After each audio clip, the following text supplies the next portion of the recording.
Тэгээ би цинизмын хандлага гэж ямар хандлага болоо гэдэг энийг би өнөөдөр одоо хайж үзсэн. За тэгсэн чинь цинизмын хандлага гэдэг нь болохоор ерөөсөө хүмүүсийн үйлдэл, сэтгэл хөдлөл, үнэт зүйлсийг одоо үл ойшоодог.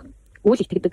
За тэгээд ихэвчлэн хүнээр илэг доог тохоо хийдэг ийм хандлагатай хүмүүсийг хэлдэг юм байна. За энэ цинизмын хандлагатай хүн болохоор одоо бусдын одоо сайн санаа, ёс суртахуунтай үйлдэл тэдгэрийг дандаа ингэж өгөөсгөж яадаг, худлаа гэж үздэг. Тийм байр суурьтай үнийг хэлдэг юм. Одоо жишээлбэл сайн дурын ажил хийгээд явж байгаа хүнийг харангуутлаасаа наад чинь зүгээр нэр хүндийн төлөөл ингэж явж байгаа гэдэг ч юм уу. За тэгвэл хайр дурлал дээр болохоор айгу бас бухимдалтай хайр гэж байдаггүй, ашиг сонирхол гэж байдаг гэх мэтчлэн ингэж ерөөсөө айгу тийм сөрөг одоо бодолтой гэх юм уу тийм хүнийг юм хэлдэг юм байна. За тэгээд би ахаа судлаад үзсэн чинь товчондоо ерөөсөө цинизм гэдэг нь болохоор амьдралд одоо хүмүүсийн сэтгэл санаа болоод өнөд зүйл ингээд итгэх итгэлгүй байдлыг хэлдэг юм. Тэгээд урман хугарчихсан.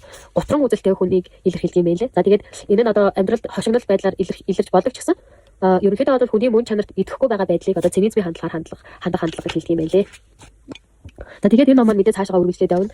Одоо зөвхөн яг ихний нэг хэдэн хуудсан дээр гарсан сонирхолтой зүйлүүд